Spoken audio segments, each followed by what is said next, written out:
بسم اللہ الرحمن الرحیم۔ السلام علیکم پیارے ناظرین، آج کی اس ویڈیو میں ہم امام علی مقام حضرت حسین علیہ السلام کی واقعے پر نظر ڈالیں گے۔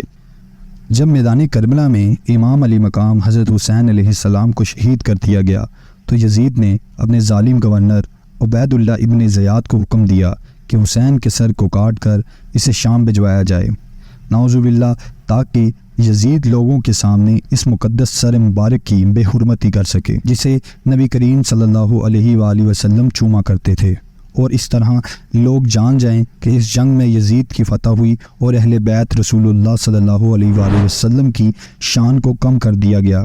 لہٰذا شمر نے امام حسین اور شہداء اکرام کے سروں کو کاٹ کر نیزے پر بلند کیا اور تمام سروں کو کوفہ کی مسجد میں ابن زیاد کے سامنے پیش کیا گیا۔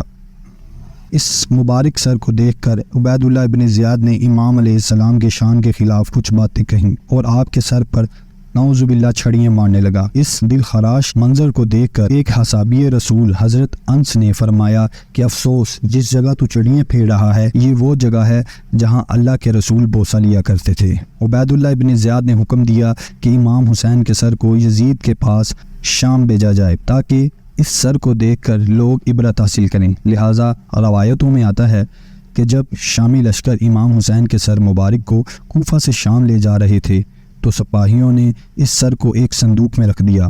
سفر بہت لمبا تھا۔ جب بھی قافلے والے کسی مقام پر پڑاؤ ڈالتے تو امام حسین کے سر کو صندوق سے نکالتے اور ایک نیزے پر رکھ کر اس کی حفاظت کرتے، پھر روانگی کا موقع ہوتا تو سر کو صندوق میں رکھتے اور روانہ ہو جاتے۔ اسی طرح سفر کے دوران ایک رات وہ ایک گرجے کے پاس پہنچے جہاں عیسائی عبادت خانہ تھا۔ سپاہیوں نے اس رات اس گرجے میں آرام کرنے کا فیصلہ کیا، لہٰذا سپاہی اس گرجے میں داخل ہوئے۔ وہاں موجود پادری کو کہا کہ آج رات ہم یہیں رکیں گے۔ سپاہیوں نے اس صندوق کو ایک کمرے میں رکھ دیا۔ اس گرجے میں ایک بوڑھا رہبر رہتا تھا جو ایک نیک صفت انسان تھا اور حضرت محمد صلی اللہ علیہ وآلہ وسلم اور آپ کے اہل بیت سے نہایت ہی محبت اور عقیدت رکھتا تھا۔ جب عبادت خانہ میں رہنے والے عیسائی نے رات میں دیکھا کہ عبادت خانے سے آسمان کی طرف ایک عظیم و شان نور بلند ہو رہا ہے تو رہبر نے سپاہیوں کے پاس آیا اور کہا، تم کون ہو اور یہ سر مبارک کس کا ہے؟ ان لوگوں نے کہا، ہم اہل شام ہیں اور یہ سر حضرت محمد صلی اللہ علیہ وآلہ وسلم کے نواسے امام حسین کا ہے۔ اس نے کہا، تم ایسی بدبخت قوم ہو، قسم خدا کی اگر حضرت عیسیٰ علیہ السلام کی نسل مبارک کا کوئی فرد اب موجود رہتا تو ہم اس کی ایسی تعظیم کرتے کہ اس کو اپنی آنکھوں پر رکھتے، جبکہ تم نے اپنے نبی کے نواسے کے ساتھ یہ کیا حشر کیا ہے؟ پھر کہنے لگا، اے لوگوں، مجھے 10,000 دینار میرے آباء و اجداد سے وراثت میں ملے ہیں۔ اگر میں وہ 10,000 دینار تمہیں دے دوں تو کیا یہ سر انور آج رات رکھنے کے لیے مجھے دو گے؟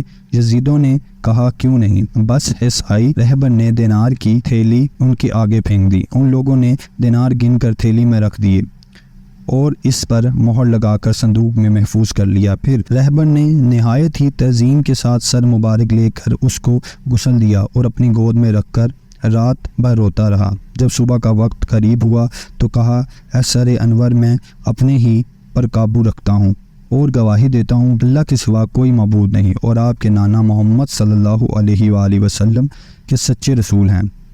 یہ کہہ کر وہ مسلمان ہو گیا اور امام حسین کی غلامی میں شامل ہو گیا اور اس سر مبارک کو ان سپاہیوں کے حوالے کر دیا۔ ان لوگوں نے سر انور دوبارہ صندوق میں رکھا اور روانہ ہو گئے۔